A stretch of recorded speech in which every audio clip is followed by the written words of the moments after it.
Welcome to the Black Girl Tale podcast, where we talk about changing unavailable relationship patterns, healing unresolved trauma, and building a healthy relationship with first you and then others. Every episode, we will talk about actionable advice that you can apply today to break unhealthy patterns and grow your self-worth. I'm Sheena Tubbs. Let's begin. Hello, and welcome to the latest episode of Black Girls Heal. I am so excited to be in front of you today. So this intro has been recorded after I've already recorded a full episode along with its own intro. So you're going to hear a new intro in a moment. But this first version of this episode was a very long episode that talked about a common question that I hear all the time, which is how to find a love addiction therapist. And I talked about the therapy models that I suggest and why. And then also I talked about some relationship and other red flag things for you to keep in mind when you are looking for a therapist as well in the second half. And so I decided to just go ahead and split the episode in half because they felt very distinct and two different flavors on their own. So hopefully those women who may be like, I don't really care about the red flags, or maybe I do care, but I want to listen to that at a different time. And I want to know exactly how long the episode will be about talking about the different therapy models that I suggest and the why behind it. You got that right here. And then in the other episode, I'm going to talk about some things for you to keep in mind, because the relationship that you have with your therapist is just as important as the actual model that they use. They could be the most practiced person in the world, but if you have a destructive relationship, or if there's not that trust, or if you don't feel comfortable with them, you won't really get very far. And so that needs to be talked about as well, especially when we talk about healing from a relationship disorder. We got to talk about the nature of the relationship. So that is the intro to the intro. So without further ado, let's go ahead and jump into the part 1 episode, how to find a love addiction therapist via the therapy models to look out for. Let's go ahead and jump on in. So the first thing that I want to share before we get started is that love addiction is not a medical diagnosis that you will find in the DSM, which stands for Diagnostic and Statistical Manual of Mental Disorders. This is the text that therapists and clinicians that we are trained from across our spectrum. There are so many different types of therapists. There are marriage and family therapists. There are licensed professional counselors. There are clinical social workers. There are so many different types of therapists out there. But all of us in our training, no matter where we went to, no matter what we do, we all need to become familiar with the DSM, the symptoms within, the treatment specifications within. And so that is a baseline. Even no matter what our personal feelings are about the DSM, for those of you who are not in the psychology space, there is controversy about whether or not it is Eurofocus, and if there is an accurate depiction of the symptomology there, and if there should be other things included in the DSM that are not. So it's a very big field or a very large spectrum of feelings about it. However, this is the foundation.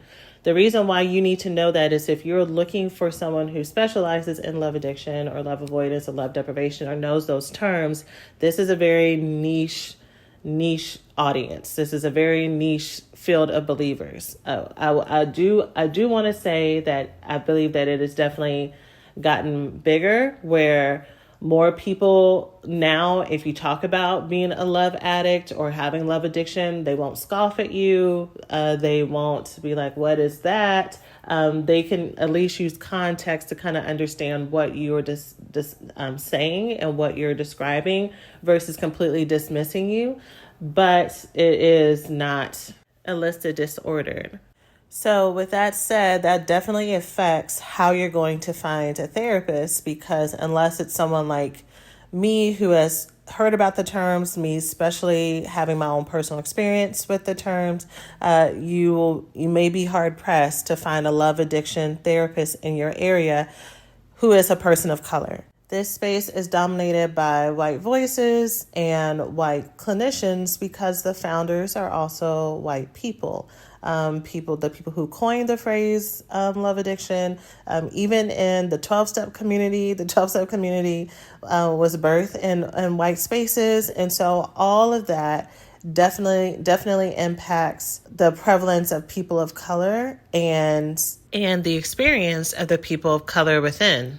Also, for those of us who are people of color in the space who have found other clinicians who do talk about love addiction and the training within, there is not really a cultural focus of what this looks like in the Black population and Asian populations and Hispanic populations, and how our culture and our background manifests it, and also what it looks like for us historically and how generationally this is passed down. But there's more focus on just the trauma, the family trauma aspect.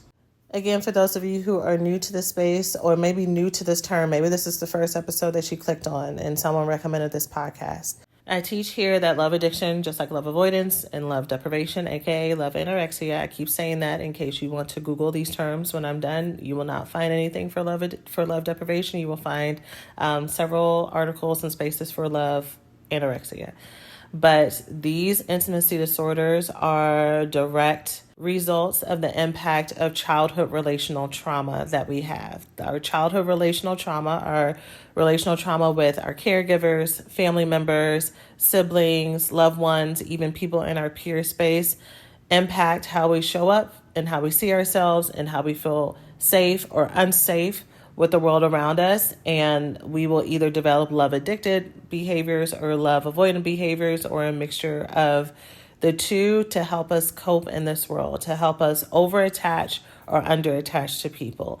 And the willingness, or actually unwillingness a lot of times, but how we are apt to put ourselves in danger mentally, spiritually, financially, sexually, emotionally, to stay attached to unavailable people, to be unavailable ourselves because of that extreme fear of abandonment, rejection, even if logically we know that these are things that will hurt us, or these are things that do not work for us. Even if we have our lives together in other spaces in our life, when it comes to this need to attach, this need to be needed, this need to not be left, this need to not be forgotten, this need to stay safe, we will go to extreme measures repetitively, compulsively, impulsively, and that is the cycle that we are breaking here. The reason why I'm talking about this here, as I talk about generational trauma, is because it is trauma that has been passed down from populations who've experienced the impact of oppression, of systemic abuse, of incarceration, of death, the legalized and institutionalized destruction of the family. And all of those are definitely traumas that impact our relationships, our community. And so we have generations of people who have been unsafe in their family lives and their family homes and their communities, and all needed to create coping mechanisms to stay alive or to stay functional. And that has impacted their ability to be parents, to be caregivers, to be loved ones, or to be the best parents, caregivers, loved ones, and give as much as they knew how to give, but still what they knew how to give was still affected by the generational trauma that they have been experiencing because of the things that I've already shared. And then in addition to all of these external factors, the impact of the internal factors of colonization, of internalized oppression, internalized self-hate that passes down with who is considered beautiful. Are dark-skinned women considered beautiful? What we see with the misogyny of many Black men towards Black women, the distrust of many Black women with Black men. I mean, it is layered. It is very distinct. But with this, it really is important, because love addiction is about relationships, that you want to go to a clinician that understands all of those dynamics, right? That understands how all these fold on top of each other and how they all intersect for you, for people who look like you, for your family. And so it is absolutely okay to want that and need that.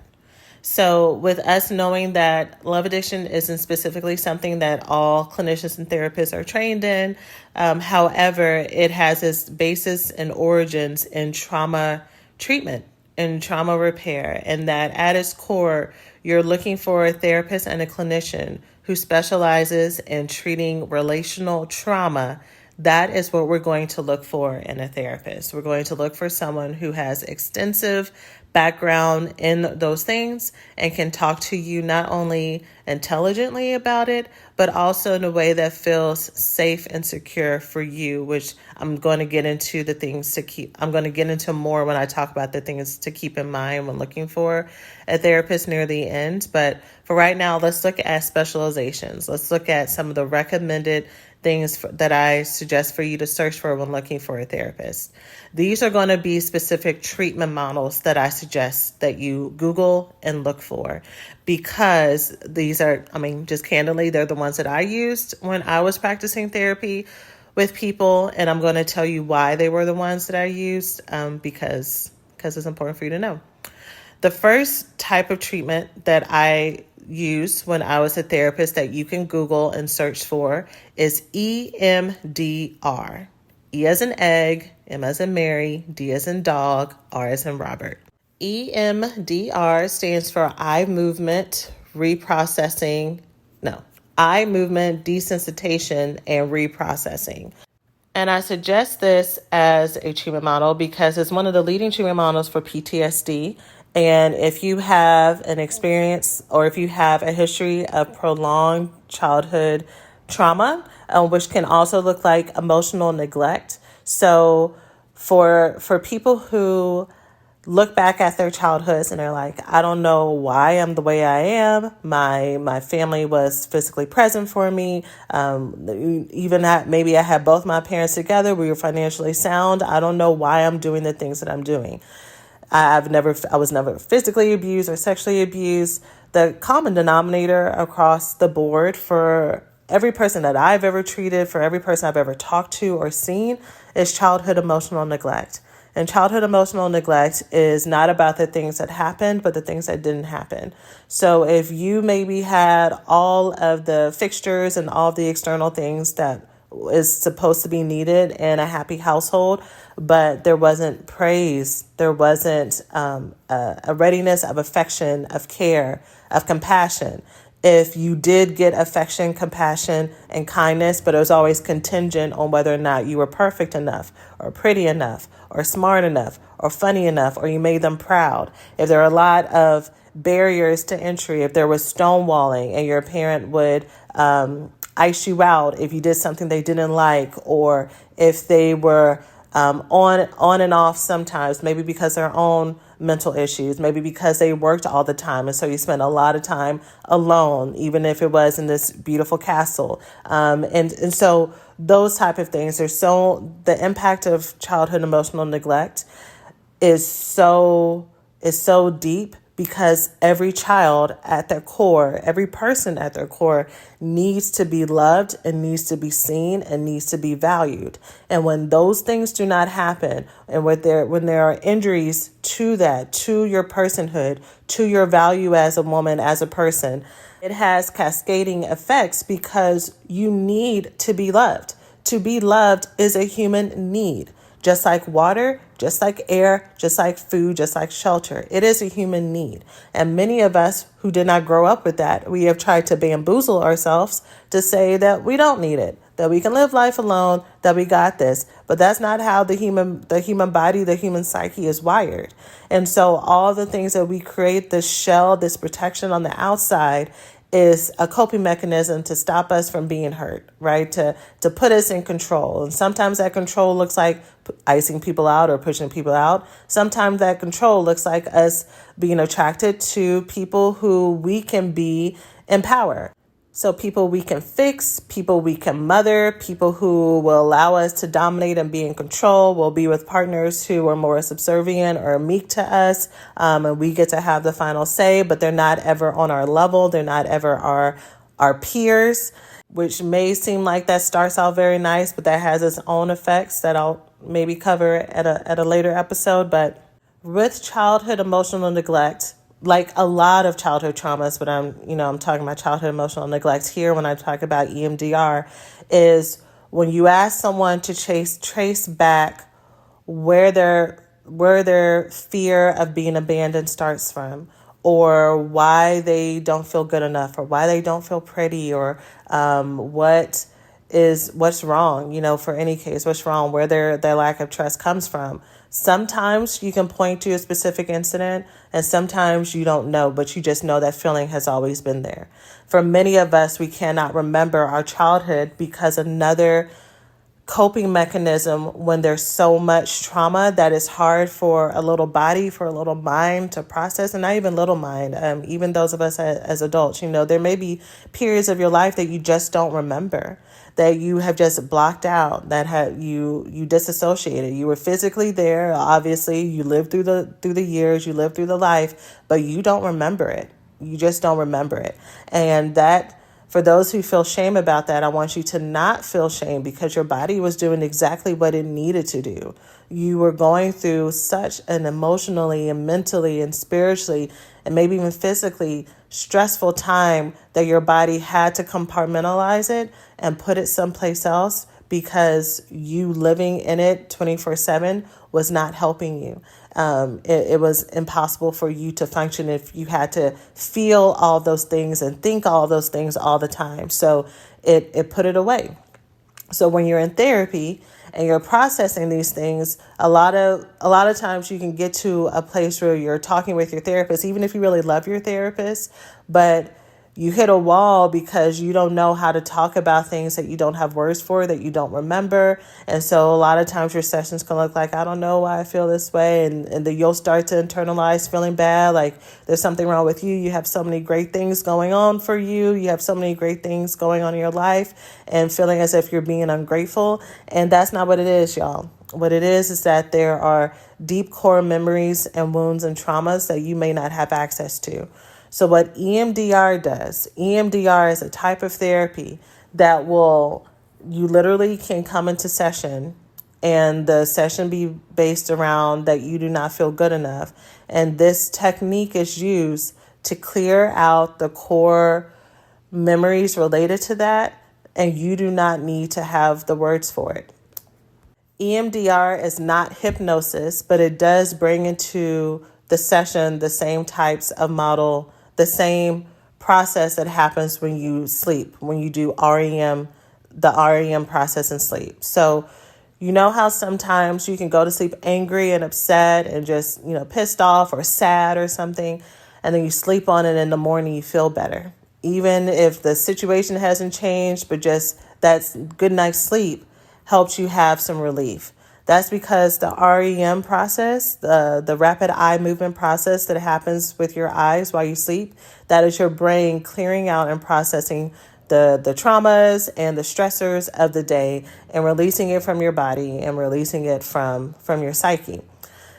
We do that in session with EMDR. Again, you're still fully awake, but we recreate that bilateral stimulation, so your eye moving from side to side, that gets recreated in session while you're processing that trauma. I have seen people who have come in with PTSD, like literal PTSD for certain issues. So like maybe a break-in or a sexual assault, and, talked about it for years and couldn't sleep and all that stuff. And within a couple of sessions, they were able to have a physical and mental change where those things were not stressful for them anymore because it was cleared out. And so it's a very magical treatment model that I really love to recommend and do for people who have been feeling very overwhelmed with their triggers and their traumas. And so that's the first one I always suggest. I have heard that Brainspotting does the same process, but has the same impact, but a different process. I was not trained in Brainspotting, but a lot of my colleagues were. And so I can't speak intelligently to it. But if you're looking for a treatment model that allows you to process your traumas without having to talk about them, or if you don't quite know how to talk about them, and you're needing more of that immediate, or you're wanting more of an accelerated process, I would recommend those two. I need to give a disclaimer when I say the word accelerated with therapy, in that, healing and transformation takes time, y'all. So if you're going into any kind of therapy treatment saying, all right, I want all of the problems that I've been doing for the last several decades fixed in 2 months, because that's as long as I got on my EAP or my insurance model. I need you to ground yourself with a little bit of reality, and that unlearning these behaviors, unlearning these things, processing the impact of all these things. Because let's say you process the trauma and the things that happen. What comes next a lot of times is grief, and grief over what feels like time loss, grief over or regret over decisions that you made, and needing to forgive yourself and be kind with yourself because you were doing the best that you knew how, and really needing to talk about that and how that impacts all of your relationships around you right now. So it's okay to go slow. It is okay to go slow. It is okay to go slow. It is okay to go slow. Someone needs me to say that multiple times because they don't believe me. And it's okay. I'm just planting the seeds, and maybe it'll, bloom later on. But it is okay for this to be a slower process. It is safe. You are not running out of time.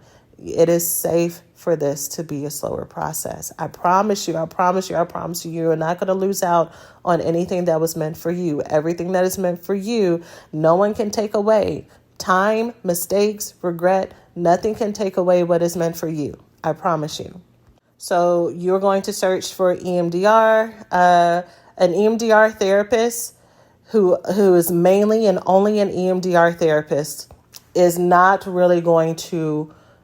necessarily going to want to process your traumas with you. They may want to go in and do, the model. Okay, what's your triggers? What's going on? Like there may be a session or two when they go through your trauma history and your background, but they may not be a therapist who is skilled or wants to just shoot the breeze with you outside of doing EMDR. So especially if you already have a therapist that you have that connection with, you might, and talk with your therapist about this if you already have a therapist, you might want to find a therapist who specializes in EMDR just to process some of those triggers, and your therapist and that EMDR therapist can co-collaborate and talk about your case and talk about what you're working on, so that it's not that you have two different influences working independently to support you. But you may need to find a talking therapist, for lack of a better word, elsewhere. If that's something that you also want someone to walk you through your daily life experiences every week or every other week. Another type of treatment model I would really suggest is somatic experiencing. Somatic experiencing, aka body work, is very, very important because we store our traumas in our body. We store our stressors in our body. A lot of times the things that we do reflexively to respond to the text, to go off on somebody, to have very intense anger issues, to embody the stress in our jaw, in our stomach, in our gut, in our feet, in our heart, in our minds, in our back, in our shoulders, is all so subconscious, and it's just not conscious at all. And so talking about it and doing stretches and doing all these things are great, but having a practitioner or a clinician who can help us connect and clear out the trauma that's stored in our body, stored in our nervous system, is very helpful. So body workers, you can go to, if you search for somatic experiencing therapist, there is a website called traumahealing.org. And this is the only or the main training program for people to be trained in body work or somatic experiencing. They have a very tight trademark and copyright on it, made by the founder, Peter Levine, and you can search for a body worker there. Sometimes body workers are therapists and trauma clinicians, and sometimes they are holistic healers from a variety of disciplines. That's really important because you might have an issue finding someone who is a clinician and a therapist trained in mental disorders as well. But you know that this is something that you need because you definitely relate to everything that I said about feeling your body just tight and shut down. And you know that you have trauma responses to things and triggers that are very, very physical for you. Maybe even the impact of sexual abuse and how it's hard for you to feel relaxed in therapy or feel relaxed in therapy, feel relaxed in sexual encounters, or even just thinking about sexual encounters. And that might be a part of your trauma that you want to work through. Somatic experiencing and body work is the second treatment model that I suggest. For those who identify with love addiction, sometimes you may have heard or may suspect that you have symptoms of something called borderline personality disorder, which I need to do an episode on as well. But this is a disorder that's characterized by very unstable moods, very unstable relationships, very unstable life choices that literally will put you in danger or put the people around you in danger, and a very, very, very, very high sensitivity to being rejected and being misunderstood. And it's again, a cascading cycle. I encourage you to Google borderline personality disorder if you relate to any of that. And if you do, the treatment model that you will look for is someone who specializes in dialectical behavior therapy. Dialectical behavior therapy. This is an evidence-based, research-based treatment model that has been the most effective for people who struggle with borderline personality disorder. Because borderline personality disorder really, really, really affects how you see yourself and how you operate in the world, and your sense of threat is very, very high. And sometimes that is your intuition, but a lot of times because of your past trauma, you are hypervigilant about threat, which will cause you to push people away and push away opportunities, even if people are not meaning you any harm, because your sense of perception has been so affected based on the things that you've gone through. It's hard for you to decipher what's safe and what's not safe. I'm saying this because with dialectical behavior therapy, it does require you to go weekly, usually multiple times a week. The recommended treatment model is 1 time a week with your individual therapist, and then to do a group skills session the same week so that you can learn to practice the skills. With borderline personality disorder, you really, and any other disorders that really are related to mood and how it's really hard for you to function and to operate in a consistent space. You really have to learn a set of skills, and there's literally a handbook that you are practicing skills every single week and documenting them and talking with your therapist about them so that this can become muscle memory. And it is at minimum a year. And I say that because people who struggle with impulsivity and wanting quick fixes are going to be very tempted to start therapy and then stop, or start therapy and then get pissed off at your therapist because of that high perceived threat that you have, that they said something or did something that caused you to cut them off. This also really happens for those of us who have narcissistic parents and family members and caregivers, because we had so much threat from them. If someone sets a boundary with us, or if someone says something that is internalized as hurtful, we will immediately cut them off, because we've learned that those types of boundaries and those things that are said are never safe. There's always an ulterior motive underneath it. And so it's hard for us to live in the middle. Anyways, I say that because I do not want you to drop out of therapy too soon, but rather bring that back to your therapist and talk about whatever you're triggered with to see if what you're feeling, what you're thinking is actually what happened. And even if it is what happened, that's going to be so, so good for you to learn how to express to people what you're needing in the moment versus going ghost. Because otherwise you're just going to continue to have a cycle of relationships where someone hurts your feelings or makes you upset, triggers you, and then you just have a graveyard of relationships behind you, and you're looking for this perfect experience where there's never a misunderstanding. there's misunderstandings in relationships because sometimes people just don't understand what's happening. And so communication is key. And the best place to do that, or the safe place to do that, should be therapy. Now, in addition to these trauma treatment models, I do want to put you on. I'm not going to say HIP again. I do want to put you on what you can Google. If you are looking for someone who is familiar with love addiction as a term, if you want to Google post-induction therapy and see what clinicians or therapists come up in your area or state that are trained in that, that would be another option. Post-induction therapy was a model created by Pia Melody, who wrote a book called Facing Love Addiction, which is one of the core books that people are recommended when it comes to talking about love addiction. And she worked in an intensive outpatient treatment center that specialized in love addiction. And she developed this model by doing it. It is a model that I take a lot of reference from, even in my teachings here on Black Girls Heal, and in the conversations that I have with people. And so you can search for a therapist or a clinician that is trained in that.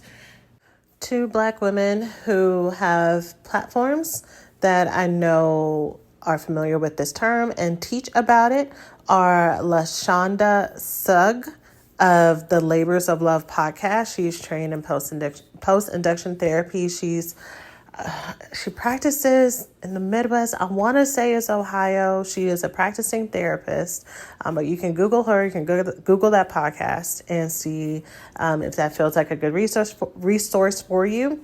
Another therapist is Janie Lacey. She's a very, very well-renowned therapist who practices in Florida. And her specialization is love addictive behaviors, or women in toxic relationships is more of the language that she uses. But she's trained in that and also in sex addiction, which is the next therapy model that I would suggest. So something that I've not done a good job about, and I feel like I say that all the time, and I've yet to have a dedicated podcast episode on it in this iteration of Black Girls Heal. So I need to. And 2022 is on the calendar. It is on the calendar for real. But the intersection of our sexuality and how we will use sex and sexualize our feelings and try to sexualize intimacy and avoidance techniques of other people to try to get close to them and recreate our trauma patterns. But for some of us, there's also the real hypersexualization of how we self-soothe.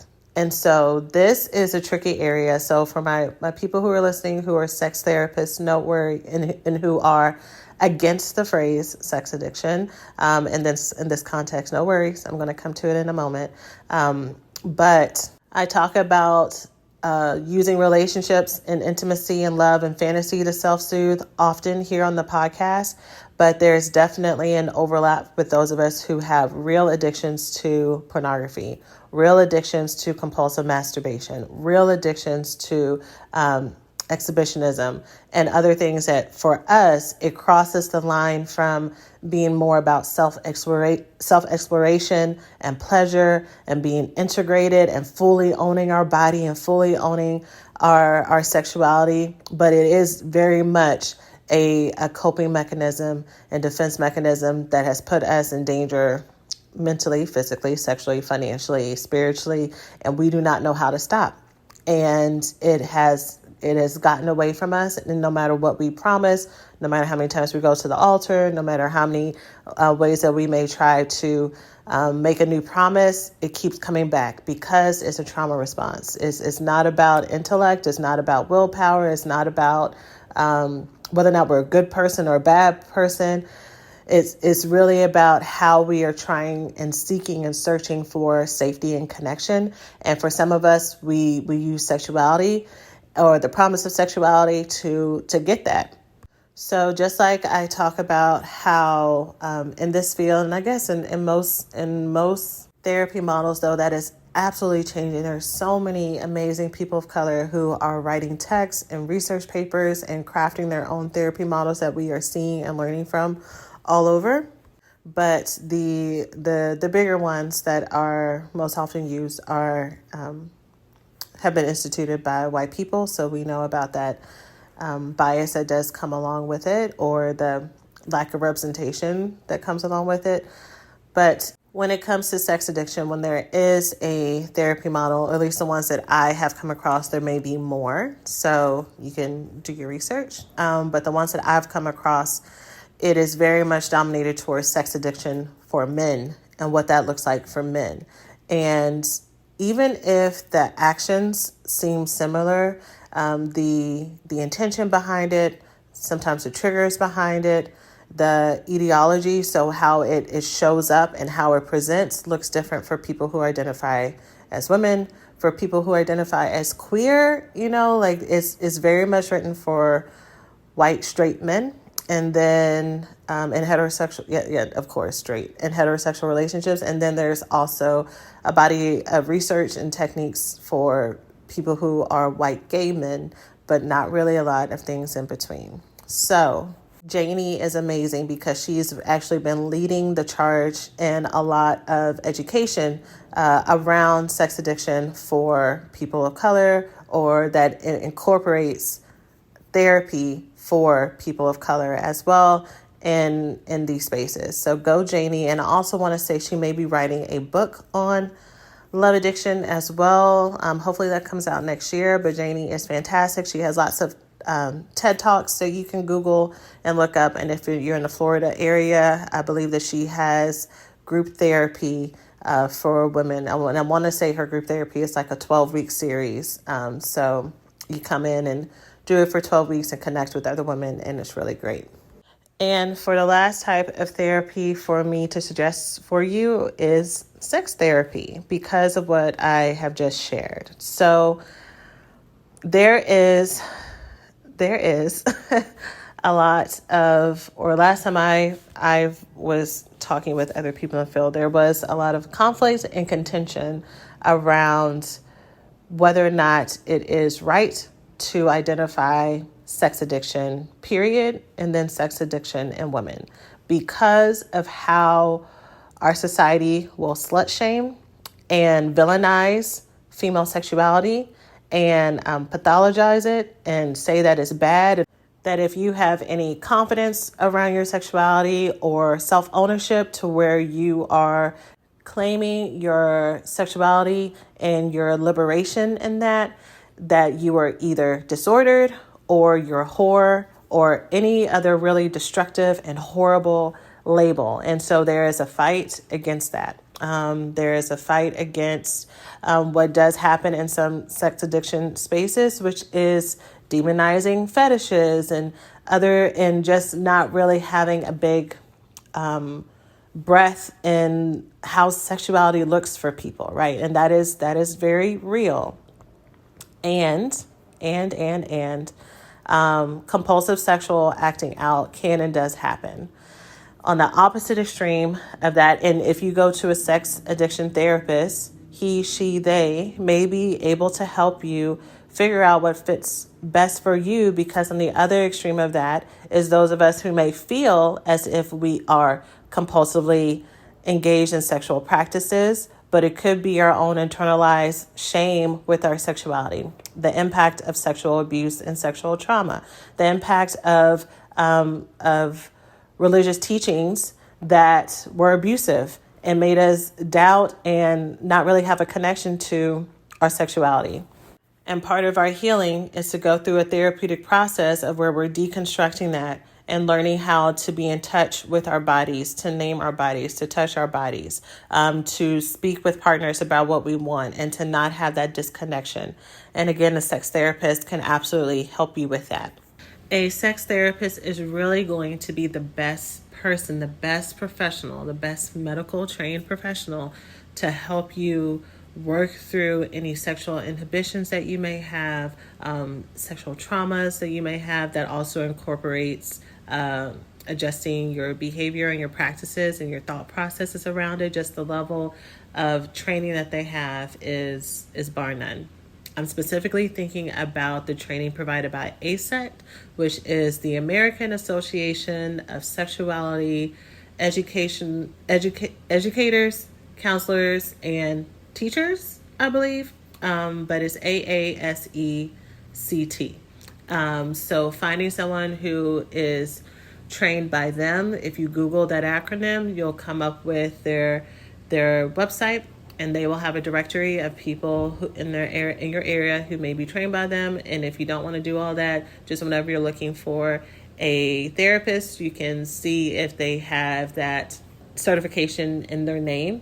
And if they don't have that certification, just, kind of seeing where were they trained. Were they trained by, Mary and Jim's sex education, program?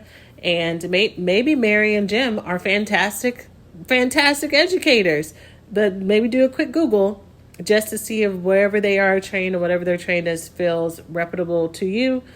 If listening to this makes you feel like, okay, sex therapy is actually more what I want, and someone who's specialized in sex therapy and sex trauma, and not villainizing or pathologizing the things that I'm actually interested in and calling me an addict if I don't feel like I'm an addict, and maybe being more open with that. I know there are so many fantastic sex podcasts, and I know if you're into podcasts because you're listening to this, you can just look in your search bar how to find a sex therapist, and I'm sure there's going to be some episodes that come up for you to easily listen to that as well and find the best resources for you. Jackpot if you find someone who spends lots of time and lots of money and lots of professional development and learning about all of these models, because that's only going to make them a better clinician for you. So if you want to try to find someone who has multiple certifications and everything, then do that. So that is it for part 1. If you would like to hear part 2 on some of the relationship qualities to look out for when finding your therapist to work with love addiction and love avoidance and love deprivation, aka love anorexia, go ahead and tune into part 2, and I will see you there. Hey, so thanks for listening to today's podcast. If you enjoy what you learned today, it doesn't have to stop here. Check out the Black Girls Heal website at blackgirlsheal.org for more resources to help you heal from intimacy disorders like love addiction and love avoidance. The best time to start or restart your healing journey is now. You can grab a free copy of our 5-step roadmap to heal love addiction, love avoidance, and love deprivation by going to blackgirlsheal.org/roadmap. And if you're on social media, feel free to follow us at Black Girls Heal on Instagram and Facebook.